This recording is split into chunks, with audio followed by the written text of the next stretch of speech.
Well, good day, tubes. Welcome to question and answer. What are we at? Number 25, I think. 22, and that was 24. 25 already.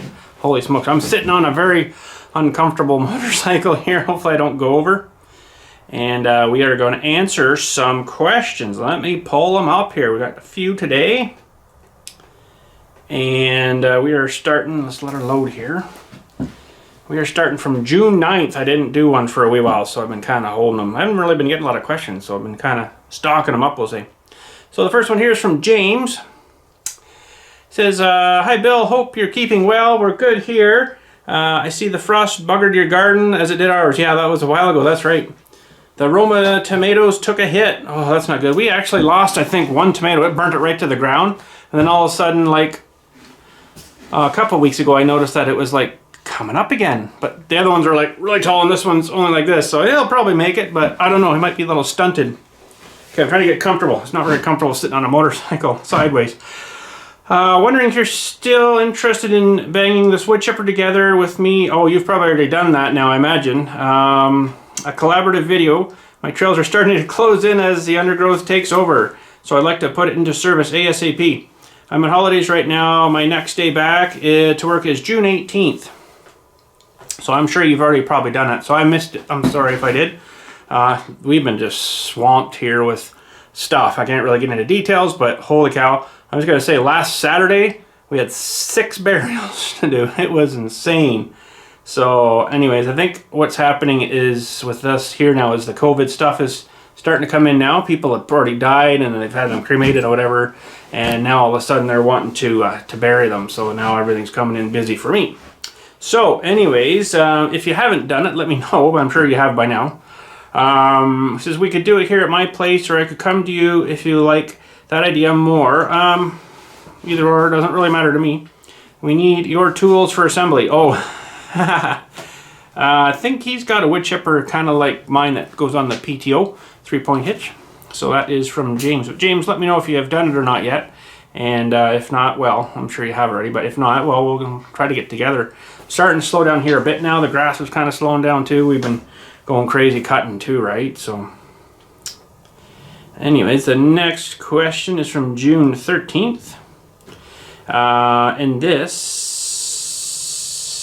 says that guy from Michigan. That's all I got for a name. How's the cemetery going? Like I say, it's been pretty busy. All of a sudden, it got crazy here. Also, hello from West Michigan. Been watching your videos since 2009. Hope you are staying safe, enjoying life to the fullest. Well, I'm full as I can anyways. It's hard these days to do anything you really want to, but it's now, as of now, it's starting to open up a little bit. So, stupid COVID. But thanks, that guy from Michigan, for sending that in. June 13th again. There's a bunch here from 13th. It's from Justin. The console edition of Rust does indeed have crossplay, but unfortunately only between Xbox users and PlayStation users. If you're looking to play with your friends on PC, doing so is not possible from the console edition of Rust. Well, that sucks, doesn't it? In short, users are able to play with friends on PCs on other consoles, but not PC. Wait a minute. In short, users are able to play with friends on other consoles, yes, but not on PC. So that's very interesting. I guess I know they were bringing it out on console finally, and it doesn't cross over, so that sucks. But anyways, thank you, sir, Justin, for sending that in. Good info there. I didn't really know that. Next one is June 13th from, come on, load here. Travis G, I think the name is here. Says, hey, Bill and family, hope you're doing well. We are doing well. Hopefully you are as well. It's Travis from BC. Oh, boy, you've been warm out there the last little while, haven't you? Like warmer than here, which is really rare for them out there.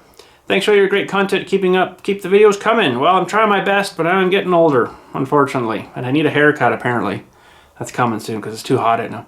Anyways, my question for you: if you could work with the Giants team for new farm sim game, what would you change or improve? Would you combine some current features and bring back some of the previous versions, or would you just start clean and fresh? The game itself, I think, is pretty good. Farm Sim is really accurate, I'm going to say. Something I would like a lot more of is a lot more maintenance stuff and more you know, stuff that wears out, because tractors do wear out, but not like kind of right away, like, oh, I plowed the field once and now my hitch is all wore out. That's not gonna happen, you know. After like, you know, 10 hours of gameplay maybe using that tractor, because it keeps track of all the hours on the machines, then all of a sudden, okay, well, we got a bad tire and it's gonna blow off, so we're gonna get a tire. More maintenance stuff. I think that'd be more interesting. I like the maintenance part of it, I guess. Game dynamics, I'd really like them to get rid of that high-res circle that's around all the time. That just drives me nuts. I try not to look at it when I'm playing, but if you notice when you're playing everything else further out, it's kind of lower res, and there's like a circle of the high-res. Whenever you move, you can see the circle moving. It just drives me nuts. I'd like them to get rid of that, or have it, you know, where you could turn that off maybe. If people don't have the greatest of a computer, then they could, you know, have the low res stuff still working, right? I wouldn't want them to eliminate it, but I'd like to be able to shut that off and just have like super high res stuff. I don't think that's going to happen, but who knows? I don't know, everything else seems pretty good in the game. I don't really know what to change that I could compare it to, right? So, I mean, we'll see what they come out with 22 here anyways. But thank you, Travis, for sending that in. I almost forgot your name. I'm sorry. Thank you, Travis, for sending that in. All right. Next one is from June 13th. Joe from Grafton, West Virginia. How are you, Joe? How's Sarah and the kids? They are good too. Everybody's good. Does Sarah still make and sell crocheted items? She does. She does more like hats and stuff in like winter-ish time. She's done a couple of special sweaters for a guy. She really doesn't like doing the sweaters because there's a lot of work in a sweater, like a lot of hours. So, but this guy gets a weird-looking pair of shoes and wants her to do a sweater with that same kind of color. So, I mean, there's lots of different colors of yarn and stuff, but some of his shoes are like, wow, dude, really? You want that to kind of look like this belongs with a sweater? I think she's done 3 of them for him now, and it's a lot of work. I was wondering why you never put up the flagpole and the big Canada flag up. Well, I didn't really like that flagpole. It just didn't seem like it was going to support the flag good, and I really didn't want to come out one morning and see it laying over on the ground or broken or something. The flag I got was probably a bit too big. I want to get an actual pole somewhere. I've been looking, but I'd have to get something that's pretty much new, like a new something, and they're freaking expensive, so that's why I haven't done that. But anyways, I still have it downstairs all folded up, ready to go. But and that flagpole I got was like a telescoping one, and it would probably be fine for a smaller flag, but this flag I got, it was like, I can't remember the size, but it was big. So that's kind of why I haven't done that yet. But and spot location, I want to put it where I'm going to see it. It seems like everywhere I look to I want to put it, it's like, well, I can't put it there because I drive through there, or it'd be in the way if I put it there. So yeah, I don't know, maybe up on the roof of the house.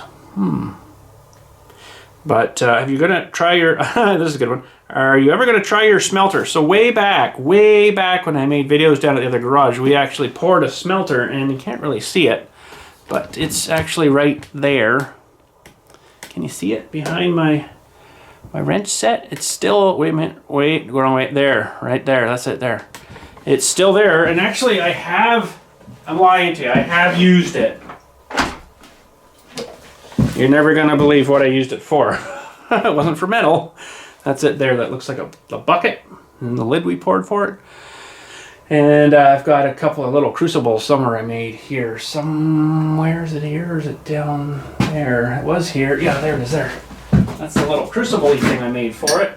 And it's basically got some nuts on the bottom and basically a pipe with a pory thing with a 112 volt plug in it that we're going to melt. No, I don't know why that's in there. So, one of these days I do want to try it. I built a torch for it, which is up sort of behind us here. Can't really see it, but the freaking hose on the torch went like hard as a rock. So I don't really know if it's going to work. But let's get your position here again. Joe made me move. That's okay. It's all right, Joe. Don't worry about it. So yeah, one of these days, whenever I get my act together, we'll try it out. But yes, I did use it, and I think it was when my wife started experimenting with doing cremation jewelry. She does a bit of that stuff. So she'll take someone, say dad died and they had him cremated. She'll take a little bit of his ashes and put it into like a poured resin shape of some sort, or a rings and stuff. She likes doing them with like the little jewel. She'll make those. And you kind of got dad with you all over the place, right? Which is, it's neat, but I think it's kind of weird myself. But anyways, she wanted me to cook some chicken bones to, you know, to get some remains when she was initially starting to see if this was going to work for her. And I think I cooked them a bit too much. They just turned to like powder. So it works good. It does work pretty good, but it was a bit too hot for that, I think. So anyways, weird, I know, but I work in a cemetery. I deal with cremation. So anyways, so thanks, Joe, for sending that in. And we'll head to the next one here. The next one is from Jim from Wildwood, New Jersey, I believe that is. Hello, Bill. Have you seen... wait a minute. Hello, Bill. Seen you trying to do some sifting of the dirt in one of your videos and was thinking you could use this. Didn't seem too hard, and hope you have an old bucket laying around. Well, I don't really. Not one that I can just kind of shred apart. Well, good day, my friend. Look at the photo. This is from Jim. So, he, I believe, wants me to cut slots kind of thing. Little slot thingies out of the back of a bucket so you could scoop it and then just... What I was planning, actually, Jim, is pretty close to that. I was going to build a bucket like this and leave the whole bottom open and put in some of that expanded mesh stuff so you could scoop it, and hopefully it would be strong enough. I think the sides would be the strength of it, and then the front plate on the front too, of course, right? You have to have that, and probably maybe some teeth. I don't know. I'll probably do a flat bucket again, like a straight edge bucket, so when you scoop it, it would kind of hit that expanded mesh, and then I just kind of shake it out, and then the rock's out. Might have to try that after I get this 800 all together and all that stuff ready to go, so get that out of the way first. But I do like your thinking on that, and that's a good idea. So thank you for sending that in. Alright, the next one here is from Jake Hendricks. You're not related to Jimmy, are you, by chance? I'm just teasing you. Maybe you are. That'd be cool. Hey Bill, it's Jake from Pensacola, Florida. I haven't asked a question here lately, but I was wondering if you could give us some history on the cemetery. Like, huh? Something moved over there. Why? That scared me a little bit when I was talking about history of the cemetery, and then something moves. History of the cemetery. Like, how old is it and what year was it established? How I love history. I would be very interested in having a great day. So I do have a book down there. I don't have it here though, but I'll give you some of the history that I remember from it. Way back in about it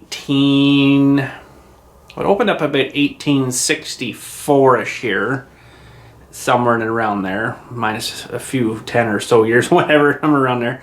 I think my very first name put in the register book was 1876 and around there.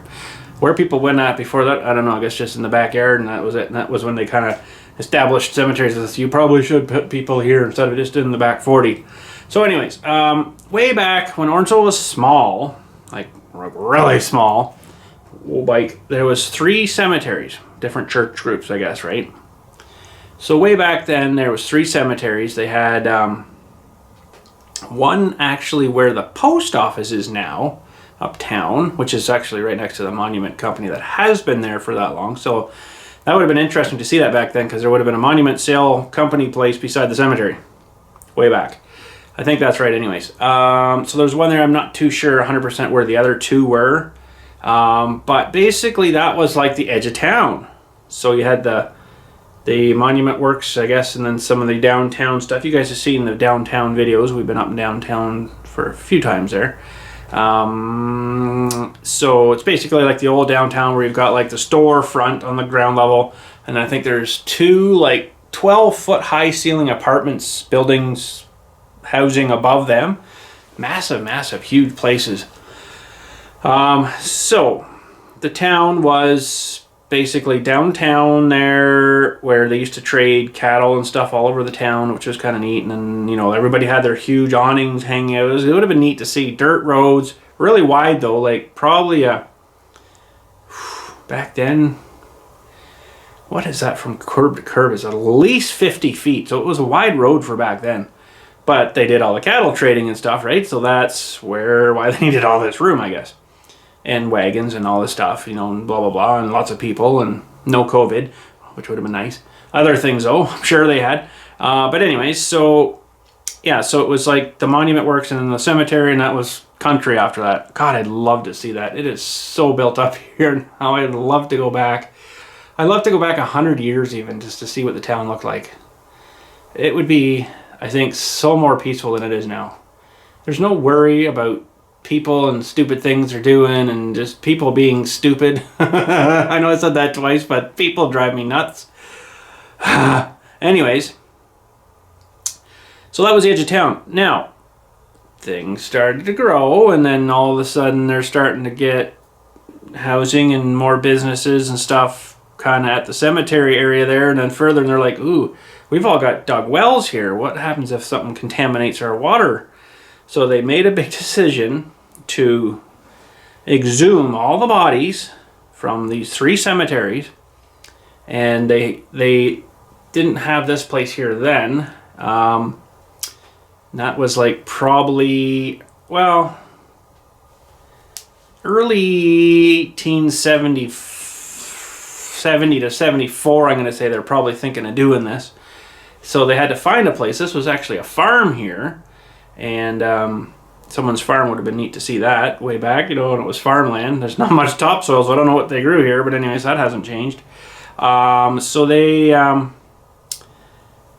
guess, bought this place, the town of, now I don't know how it worked back then because it's not owned by anybody, it's a board of directors, so I guess somebody thought, okay, well, we'll start that there and we'll manage it and blah, blah, blah, blah, blah, and then you guys can, the town guys, probably whoever it was then, the town, what would they have called it? It wouldn't be like the town works. That's what we have now, but the town works guys. But whoever, it was probably volunteer, honestly, from the church, people from the churches, dug people up and brought them all over here. So the little section that's sort of by my garage is what they call primitive section, and that's where a lot of them went. Well, they had no records of these people, basically their name and maybe a death date. Nothing else, no other info, no relatives, no nothing. So they brought them all over here and just started putting them in. So there's a big spot in my big register book, which all the names in it, that there's a big space of basically their name and where they were buried here, and that's what I get. So there was, I don't know how many, probably 120, 30 people maybe that came here. It was quite a bit. And then they just kept cemetery in it here, and that's where we are now, right up to today. So that's a little bit of the history that I know of on it, and it officially opened in 1876 or 8ish and around there. So it's been quite a while. And yeah, so that's a little bit of history that I know anyways. I haven't been here that long to know it all, but that's pretty well what the book says, my plot name book in there. So now we're up to 9,800 and something burials now here. People have been buried here, so that's quite a few. The first one actually that's in the book, I think, was a 10-year-old kid. It's interesting, eh? So that was a little bit long-winded, but hopefully that answers a little bit of the questions on that, some history, but I've never been asked that, so that's good. Thanks, Jake, for sending that in. You made me talk lots. That's good. June 16th from Finn. Oh, Finn, you sent me so many. Thank you, Finn. Hey Bill, it's Finn. I'm giving you an update on my Ford 2N engine rebuild project. Yes, you've been working on that, haven't you? Hopefully it's been going all right. It's a lot of work, isn't it? I really like their valve systems on that, though, where you just pull the clips out and pull the whole valve system out. That's pretty cool. Not like these ones where it's, well, these aren't too bad either on the with the big spring compressors and stuff. But anyways, I sent my crankshaft away to Concord, Ontario to get machined. Very close to you. Yes, it is. It's about an hour and, depending on which way you go in traffic, an hour and a half maybe from me. Very close to you after 2 months of waiting because the place I sent it to closed for a while because of COVID, of course. I got it back, and the main bearings are now 20 thou under, and the rods are 30 thou under. I think you maybe mean over on that, because they probably would have made it bigger. Or maybe you're right, maybe you're under.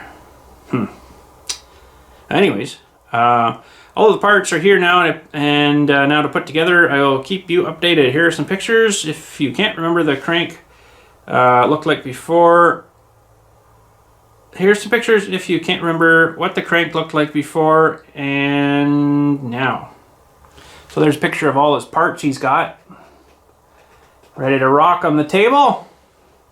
It's a lot of assembly. You got, looks like the same kit I've got, a little different for the gasket kit. There's the crankshaft. I believe that's probably the after. Very nice. Those are expensive new, so it's a good thing they redid it for you. Holy smokes, they're expensive. So send me another update if you've got her back together and maybe running yet. That'd be cool. And if you want to, you can send me a little video of it running if you want to, and I'll maybe include it onto the video here. You guys can do that too. If you want to send me a little video of something you're doing, send it in. You'll have to put it on, I guess, how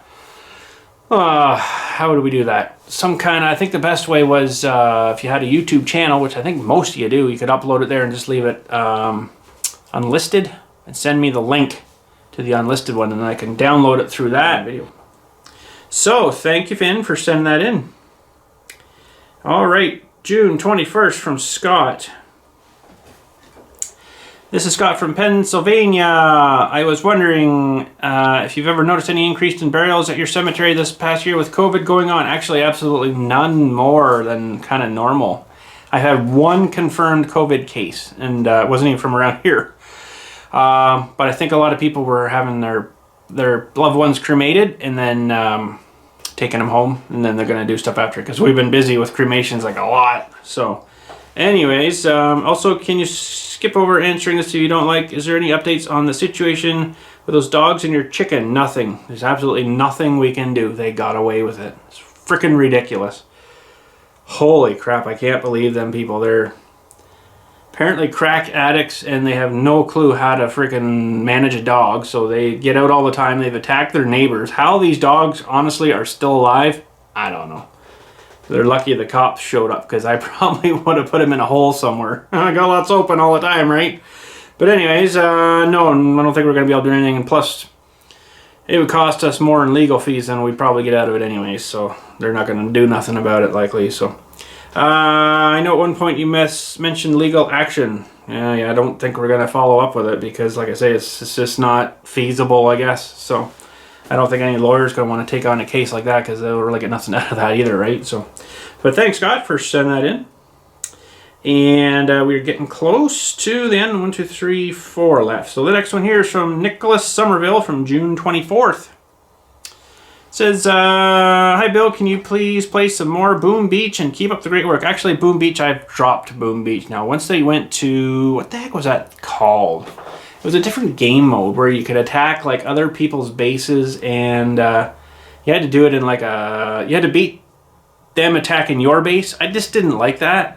There was too much stuff that had changed, and I'm like, nah, I'm losing interest in it, and I hadn't been on for a wee while anyhow, and then I tried this a little bit, and I'm like, this, I don't like this now. So honestly, I haven't played Boom Beach for like a year and a bit anyways. It's been a while. Just no interest in it now. So and anyways, he says here, love the great videos, keep up the great work, from Nicholas Somerville. And it is so cold here, thanks for the great videos. So he never said where he was, but it's been hot here now anyway, so we're nice and warm now. But thank you, sir, for sending that in.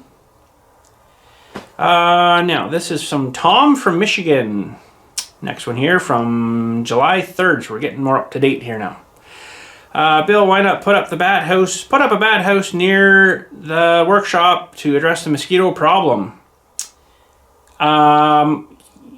Yeah, I got something sort of against bats a little bit. I'll tell you about that story in a minute here. Because apparently they transmit COVID. I don't know, from eating bats. I don't know. Anyways, putting up would make a good video, and once bats move in, They're fun and interesting to watch and eat a ton of bugs. Love your channel. Yes, they do. They eat like a lot of bugs and mosquitoes at night, which would be actually a good idea. But I'll tell you what, our office building down there has a steel roof on it and a very open attic. Many few years ago, I was many times leaving the office and stuff, and there was, you know, like the front door, and it kind of goes up to the edge of the attic, and it goes into like a little veranda thing, and then outside it's like a double door thing, right? Well, right up the inside door where it went up the wall, and then there was like a little bulky head thing or whatever that is there, or something up there. Anyways, I can't remember. There's always these little black specks fall out of there. I'm like, what the heck is going on here? For quite a few years, actually, I noticed these more black specks, and there's some on the carpet now. It's like, okay, vacuum them up. Like, what the heck? Maybe we got mice in there or something. Whatever, I don't know. Never really thought much about it. I went down one night. I don't remember what I was doing. I don't remember the situation. I went down one night, and it was just about time when the bats want to go and get active. So I'm looking at the building for some reason. I see these things flying out of the building. I'm like, what the heck's going on there? So I watch and watch and watch, and yeah, sure enough, these things keep flying out. I'm like, where the heck is that? Where are they coming from?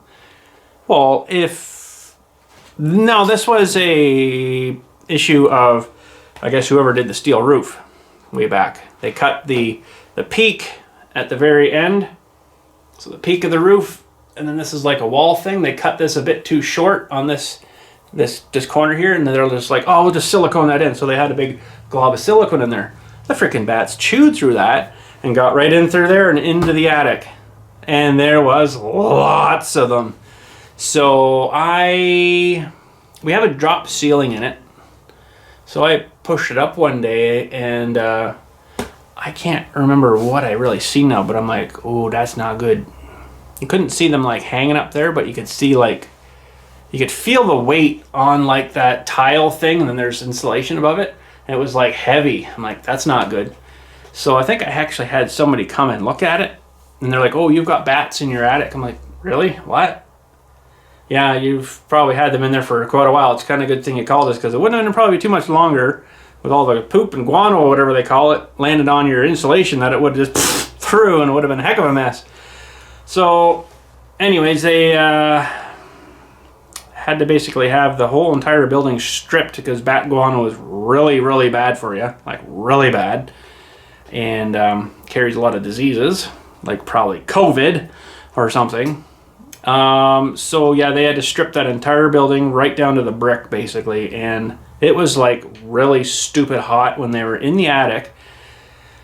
Whew. It's hot enough outside. It was like a 40-degree day. Like, that's hot. They were in the attic in Tyvek suits, full face masks, and all wrapped up with sanders, electric sanders, sanding all the beams down to the good clean wood. They go in for about 15 minutes and then have to come out, and they're just drenched. I couldn't imagine how much that would have sucked. But anyways, they had to do a bunch of that. We had to have the roof redone. We had to do a bunch of other junk to the building. It would have been cheaper just to demolish the building and start again. But anyways, it's all done. So that's sort of one thing I have against bats. I really don't want them back for that kind of thing. But I know there is still some that do fly around. Like, we're not bat free, but we're bat less now for sure. Like, I always did see bats flying around all the time. I'm like, wow, there's a lot of bats flying around here. I wonder where they all stay. Well, they were staying in the attic. I didn't realize it. So, but you could see I got up on a ladder, and I didn't go up to the hole where they were, because it's a long way up. Steel roof's really slippery. But you could see like all down the steel roof, all these little turds, looked like mouse turds. And then right in the eaves trough was just like half full of these turds. Every time they leave, I guess they poop one out, right? So, or coming in, they poop some out and then they go in, right? So they're pooping all the time, I guess. But I'm like, oh boy, this is a big problem. So yeah, anyways, it's all fixed now. It's all good. It's hopefully been good. But yeah, getting a bat house hang up here, that might not be too bad of an idea. Maybe I could build one or something.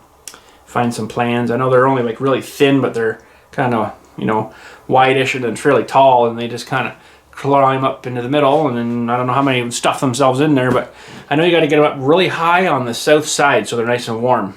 That's the only thing. So anyways, thanks, Tom. That is a good suggestion. But the bugs haven't really been too bad here. We're right by the river here too, right? So kind kind of swampy and crappy for that. So anyways, July 5th. This is from Mark from Warwick, New York. This was from, yeah, July 5th, right, so not too long ago. How are the chickens? They're doing good. They're still chickening. They're still just a bunch of chickens.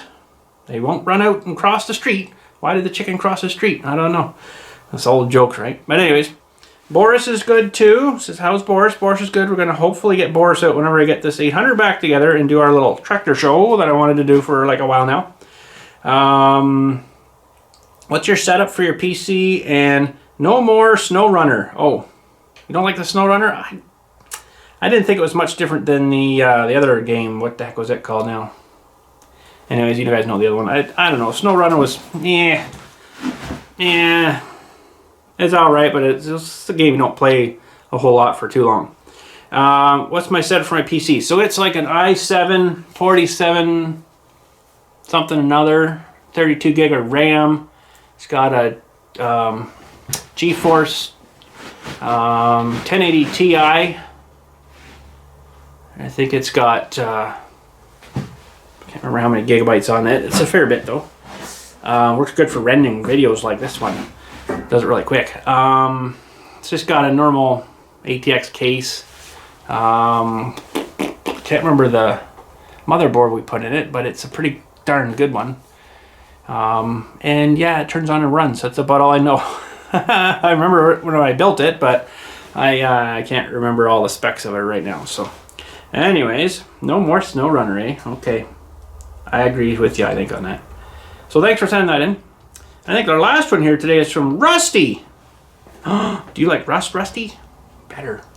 You got the right name for it, anyways. It says, good day, Bill. I got 2 questions for you. Well, 2 and a request. Okay. Do you still have the paintball guns? Yes, I do, and I've hardly shot them. I should never have probably bought them. I kind of did it for more Dylan because he was kind of really interested in doing that, and then running part of it, and then getting hit and hurting a lot for days later that I didn't kind of like. So, hold on, bike. Don't move. So that's kind of why we never really used them too much, but we do still have them. Yeah, they're downstairs. I was thinking of getting a Traxxas E-Revo. That'll be the absolute best purchase you've ever made, and they're still quite expensive, I think, too. That sucks, but Traxxas E-Revo. Get the brushless. I'm going to tell you that to start with. Don't get the brushed one, even though it's probably $300 more for brushless. You will thank me.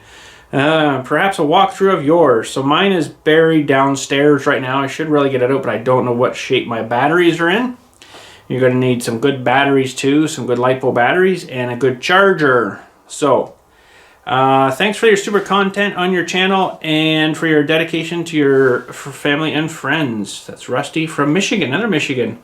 Yeah, so the Revo's good. I've got the mini E-Revo too, and it was not too bad. It felt a little more,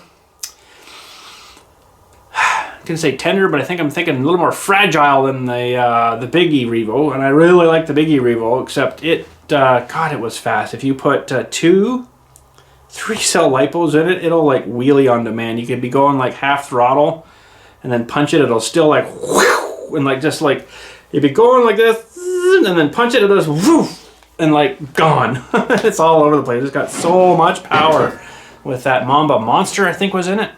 Holy smokes. But you need some pretty good discharge 3-cell LiPos. I normally ran the those are 13.4, I think they are, somewhere around there. I ran the 7.4s mostly, and boy, you can run. Holy smokes, with those 2 8000s I had, I think it was 45-minute runtime on it. It was like, I'm like, God, if these batteries are ever gonna die, I just want to go home. But it was good. They were fun. Expensive batteries back then, mind you. I think they're like $160 a piece, but they might be cheaper now. I don't know. Probably not. Their COVID batteries are probably expensive now. But get a good radio too. For it, you're gonna need a radio. I don't think the one I got come with the radio. It might have. I just don't remember now. It was in the kit. Get a good radio though, and a good receiver, of course. What were we using? The I can't remember the name of that now. DX3R, I think at the time. I think I remember that. Spectrum radio. I think that's what it was. They're pretty good. If you can still get them. I'm sure they got many different ones since the DX3R. But it was good because it had multiple memory banks on it, so you could do different models. Flip the switch, you turn to the next one, right? As long as you had receivers for them all too, right? But get a good receiver. The Spectrum ones are pretty good too. And good radio, good batteries, and a charger. And yeah, you'll be set. Get some spare parts. Get some drive shafts. If you're putting 3-cell LiPos in it, you're going to either want to upgrade the drive shafts or get some spares. What else? I've never had a differential go in mine. I've driven her pretty hard. Might want to think too, if you want to spend a bit of money too, if you got money to spend, unless you're on a budget, get a couple of spare bodies, because the body stock ones from Traxxas won't last too long. I'll just tell you that right now. They'll punch through where the holes are to the body posts, and you'll probably flip it enough that you'll be scraping it off anyway. So get some decent bodies too, or wait till it, you know, does fail and then find one. What else? You're gonna need some. It comes with some basic tools. You'll need a couple of little tools, like I think it was a 17 mil for the wheel nuts. Keep checking them, tightening them on, because if they come loose, it's just plastic, right? With a metal drive hub thing, you'll strip those wheels pretty quick. Tires should last you for a while, unless you balloon them out and rip them off. That'll happen. They'll balloon out to like a dinner plate size and then just go. It's pretty cool. But don't try that, because tires are expensive, and you should probably just get them with the mounted to the rims already, because it's a real pain in the rear end mounting and gluing rims and tires. Boy, I'm trying to remember all my RC car day stuff. This is kind of fun. But no, I've enjoyed mine. It was good. Just haven't really had it out. I guess no real interest, but I should get it out. Give it a buzz up and down the road, maybe put the GoPro on it or something. Scare you guys and make you feel sick for a while with the wicked GoPro from the Revo. So yeah, I do have the 16th scale Revo too, which is, it's just a little wee guy. Like, it'll fit in your hands kind of like this, right? It's not very big. Or the big one's like, you know, about that big maybe. Yeah, it's been good. Something happened to it though. I think I had to put a differential in the mini Revo, and oh my god, those parts and screws are small. It's small enough on the big Revo, and this one was even worse. But they had the 1/16 Revo and 1/16 slash, and I never did get the slash, but I've had slashes before for quite a bit, and they were pretty good. But no, fun for sure. You need a big area to run it in, that's for sure, because you'll eat up ground real fast with it. Let me tell you that. Oof, boy. I can jump our road here at our neighbors, not really punching it. Jump, it's got like a bit of a ditch, and then over the road I can jump clear over the road and land on the other side. So I mean, that's pretty wide. It's a pretty big jump, but lots of power. Holy moly, lots of power. Man, they go. But especially with a 2-3 cell, like 6-cell LiPo in it, holy crap, it's insane. It's almost undrivable really, but it's fun. It's fast. I can't tell you speeds, how fast I was going, but lots more than I needed. But anyways, I guess that's about it for question and answer for today. That is all.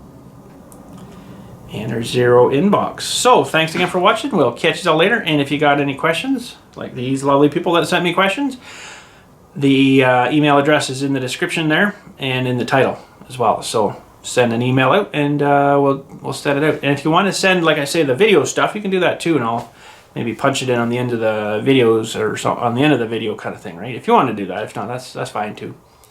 But send me a question if you want. We'll put it on the show. Thanks again for watching. We'll catch you all later, and you guys have a good day.